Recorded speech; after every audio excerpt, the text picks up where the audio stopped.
Coming up, it's the remarkable story of a #1 rock song from 1984 that was written on the porcelain throne. Yeah, it was written while this guy was sitting on the pot. In fact, this songwriter said he wasn't ashamed to sing in the loo. Well, it's hard to argue with the results. But even more importantly, this song was instrumental in bringing one of the greatest prog rock bands back together, back from the dead. After years of being broken up, founding members, plus some new faces, they all converged around this song, giving them a new lease on life and a new musical direction. And to help us tell the story, we've got exclusive interviews with the iconic frontman who co-wrote and sang this song, as well as some behind-the-scenes insight from the legendary record man who helped reunite the band and put it all together. You're not going to want to say no to this one. The story is coming up next on Professor of Rock.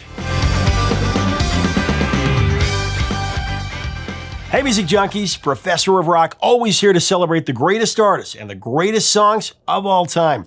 You know, if you remember Thumbsuckers, Razzles, or Zots, you're going to enjoy this channel. Make sure to subscribe below right now for a daily dose of musical nostalgia. We jump in the time machine every single day here. Also, check the bell, the box, all that, so you know when our latest interviews and videos drop. Also, check us out on Patreon. That helps us keep it a daily channel. We're putting full interviews up there and other new stuff, and we have merch below. So it's time for another edition of our series Revelations. This is the show that features artists where they reveal rare stories about their biggest songs and albums, stuff you won't find anywhere else. This one's going to be a great one. On this installment, we're bringing you the story behind Yes's 1984 #1 hit, Owner of a Lonely Heart. It's told by frontman Jon Anderson and the legendary record man Phil Carson.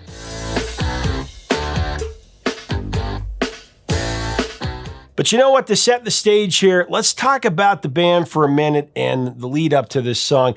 A 70s prog rock staple, Yes was formed in 1968 by vocalist Jon Anderson and bassist Chris Squire, the late Chris Squire, one of the greatest. Throughout their long career, this band would have multiple lineup shakeups, and the 70s, they were no exception. Originally comprised of Peter Banks on guitar, Bill Bruford on drums, Tony Kaye on keys. By their 9th studio album, 1978's Tornado, the band would have lost all three, picking up instead guitarist Steve Howe, drummer Alan White, and keyboardist Rick Wakeman.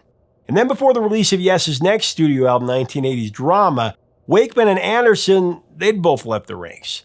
That left Chris Squire as the only remaining founding member. I could never let you go. Astonishingly, this iconic progressive rock outfit then enlisted two new wave pioneers, Trevor Horn and Jeffrey Downes, who as the Buggles had topped the UK charts the previous year with Video Killed the Radio Star.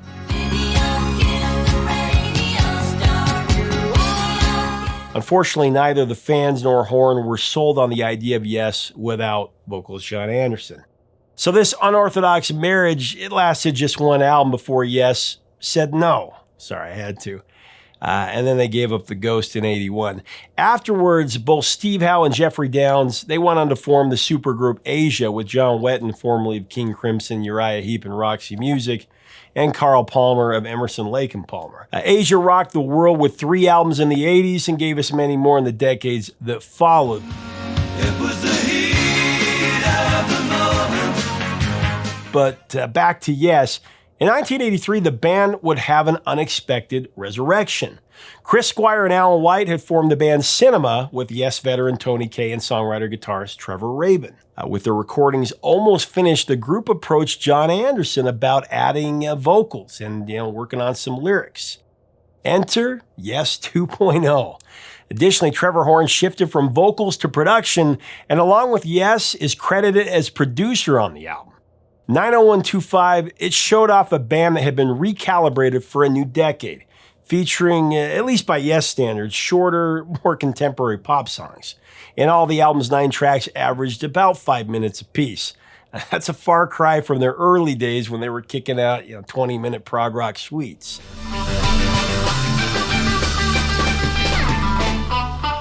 Gone were the days of double albums containing just 4 songs.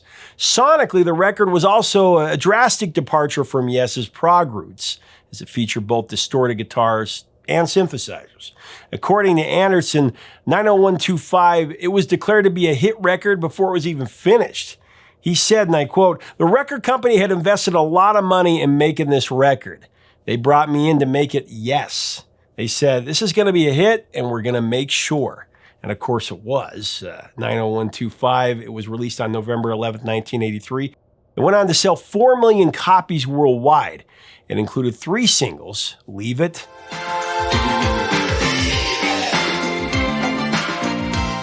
It Can Happen,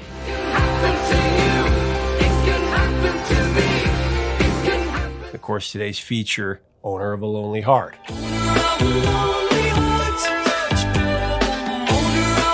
Owner of a Lonely Heart, one of the biggest songs of 1984. I hear it, and I'm transported right back to that year. Owner of a Lonely Heart originated with South African musician, singer-songwriter, and producer Trevor Rabin. According to Rabin, he wrote the bass line to this song, and he came up with the title in his bathroom during a particularly long visit. Now, Rabin admitted he often sings in lieu. Hey, you know what? At least he was staying productive there. Once this initial burst of inspiration was complete, Trevor Rabin, he then recorded his ideas on a tape using some home equipment, including a 4-track tape machine. One of the demos, it consisted of the main verse and chorus riff that he played on an acoustic guitar while he sang along. Next, he did a bigger version. He added drums, keyboards, and a bunch of lyrics in 1980. However, by the time Owner of a Lonely Heart was finished, the songwriting credits would also include Trevor Horn, Chris Squire, and Jon Anderson. Anderson, for his credit, said the song was all but finished when he came back. Well, everything but the verses. He said they had tried some verses and it really wasn't working. They had the chorus, they had the arrangement.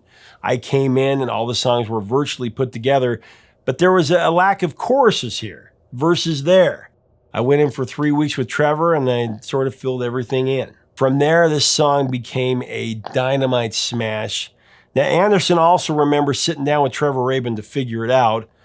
Jon started off with the line, "Move yourself, you always live your life, never thinking of the future." Move yourself. You always live your life. Never think. Then Trevor followed that up with "Prove yourself, win or loser." But then after that, Trevor basically left Jon alone to finish up the lyrics to the verses. Now, I'll let Jon tell you the rest of the story here in a minute. It's very interesting. So the story goes. But first, I want to reiterate just how big this song has been over the years, starting with its chart dominance. Back in the day, Owner of a Lonely Heart absolutely killed it around the world. Starting in the U.S., it went to number 1 on the Hot 100. It went to number 1 on the Cashbox chart. It went to number 1 on the Mainstream Rock chart. It went to number 3 on the U.S. Dance Disco chart. How's that for a triple threat? Internationally, Owner of a Lonely Heart went top 20 in at least 14 countries. It went to number 14 in Australia, number 11 in South Africa and Switzerland, number 10 in West Germany, 9 in Finland, 8 in Spain, 6 in Belgium and Norway, 4 in Sweden, and it went to number 2 in the Netherlands and Canada. Now, surprisingly, in the UK, it barely broke the top 30, went to number 28. Now, the video for Owner of a Lonely Heart, that was directed by the team of Aubrey Powell and Storm Thorgerson. He also, of course, did artwork for Pink Floyd. The full version of the video runs about 6 minutes and 46 seconds. It contains some non-musical scenes where the band members transform into different animals.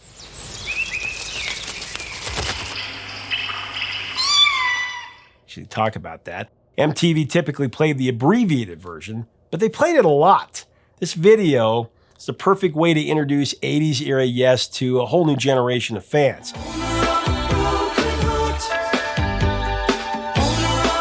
Now, since then, Owner of a Lonely Heart has had a few media placements. It was in Daria, Cold Case, The Breakup. You always live your life, never thinking of the future. Everybody Hates Chris, Justice League, Night School, Divorce, and Lip Sync Battle.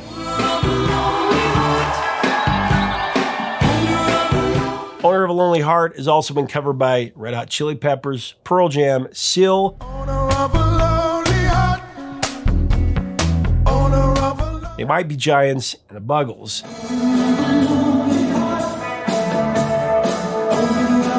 Owner of a Lonely Heart, it's been streamed more than 330 million times between YouTube and Spotify alone. This song, it's a monster. It's always blown me away with its epic 80s production. A lot of people hate on it, Yes fans that loved the band before. But you know what? This was the song that took me, and I think so many 80s kids, down the Yes rabbit hole. Without it, I don't know that I would have discovered Yes in the way that I did.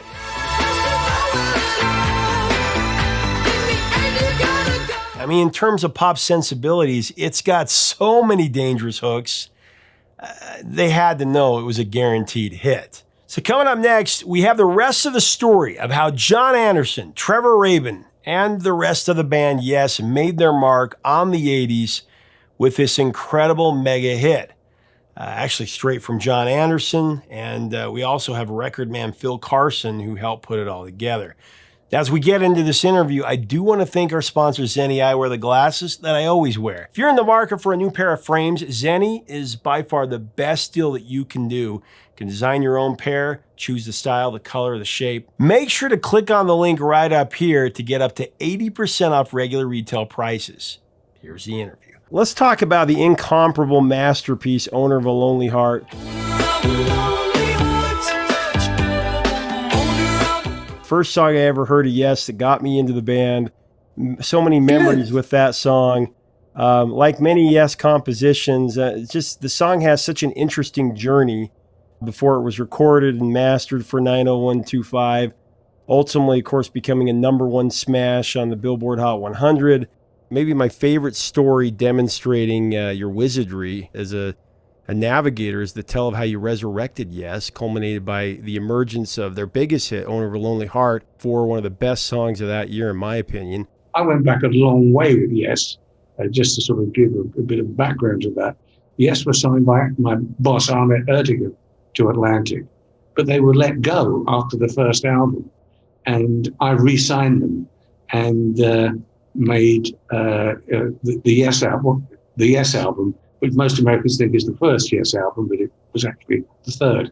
Anyway, I had this great relationship with the band. Trevor Rabin, extraordinarily talented, but was relatively unknown at that time. He'd been a member of the South African act Rabbit. Put out a couple of solo records when he moved to London that didn't get any traction. Tell me about how that came together. I got to hear his demo of Owner of a Lonely Heart.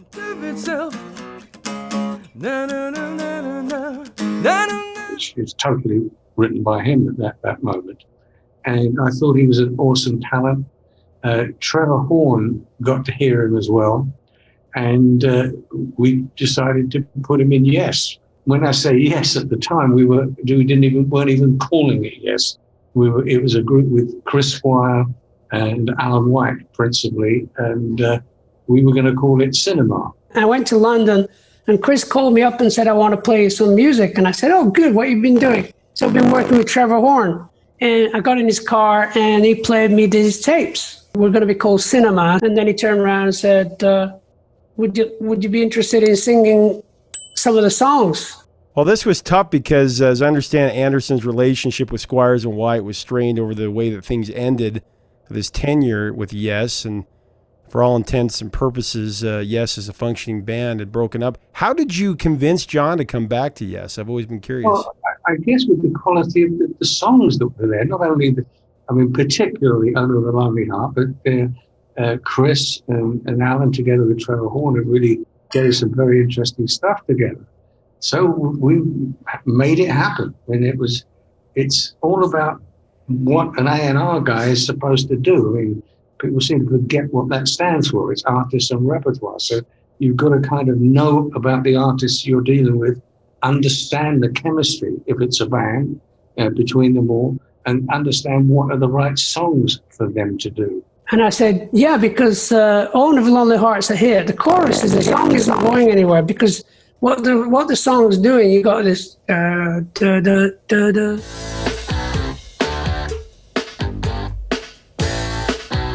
And the vocals, na na na na. Oh, it's too slight. You got to do it very attacking, to go with the band. Da da, move it, da da da da da da da.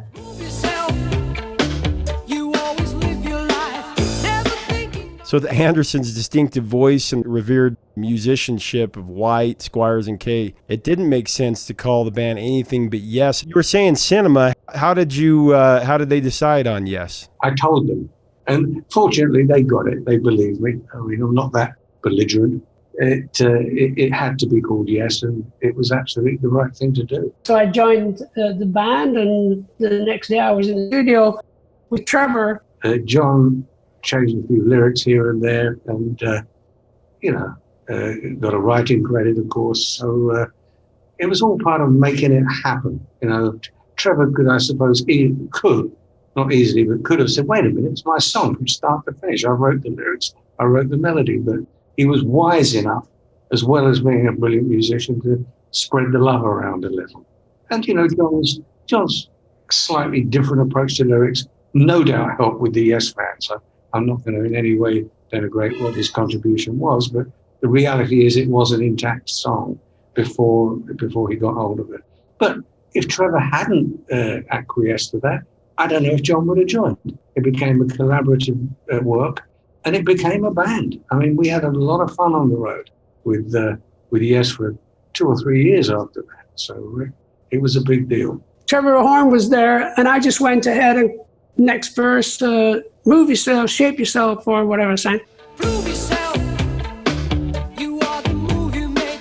Take your chances. Because if you don't do that, you're going to be owner of a lonely heart. That was the concept of the song. You're going to be owner of a lonely heart, but it's much better than a broken heart, sort of thing. So I wanted to make sure that the lyric meant something, rather than a sad love song or something like that,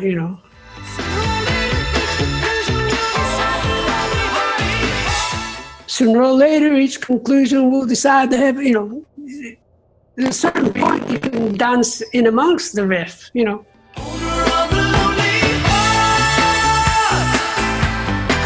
I always loved singing it.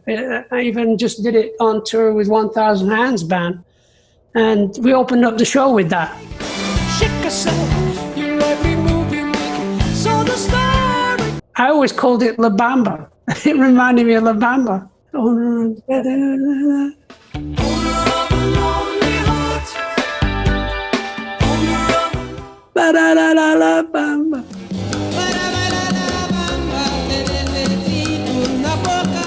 They're all based around something, these songs.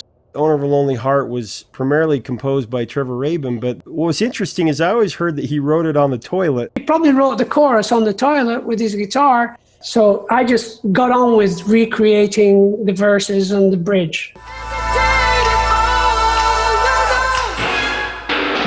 Tell me about what you remember about recording it, because that vocal, and there's so many nuances using synthesizers and the different things that Yes had never really done. Yeah, samples.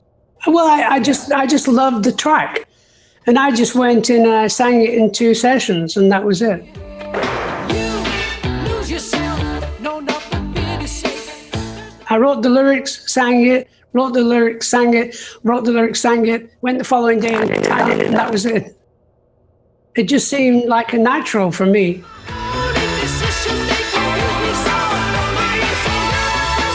Trevor Horn's ideas about programming with the digital synthesizer weren't really well received by the band because they'd never used synthesized, computerized programming to craft a song.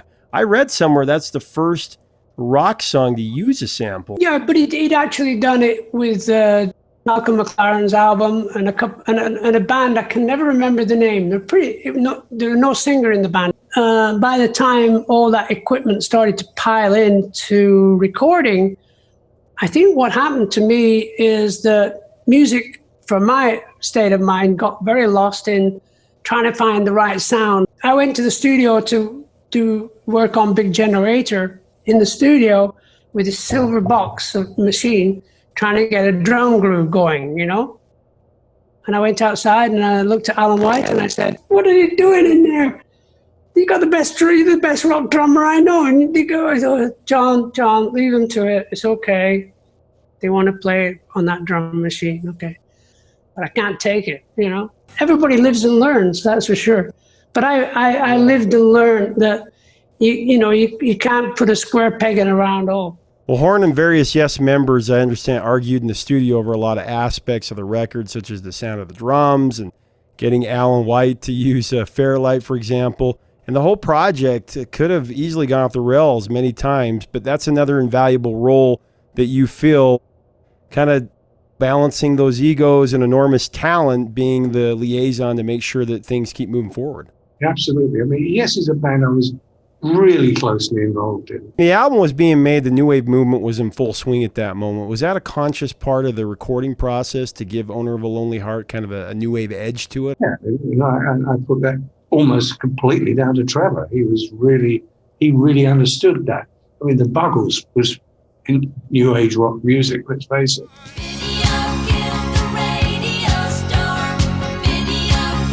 And he was responsible for that. So, yeah, that's how it came to be. And don't forget, Trevor had been in Yes for 15 minutes at one point.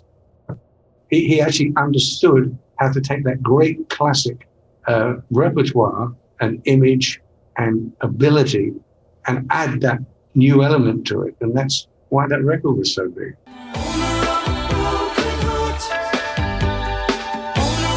Hey, thanks so much for watching. Leave us a comment about Yes and Owner of a Lonely Heart.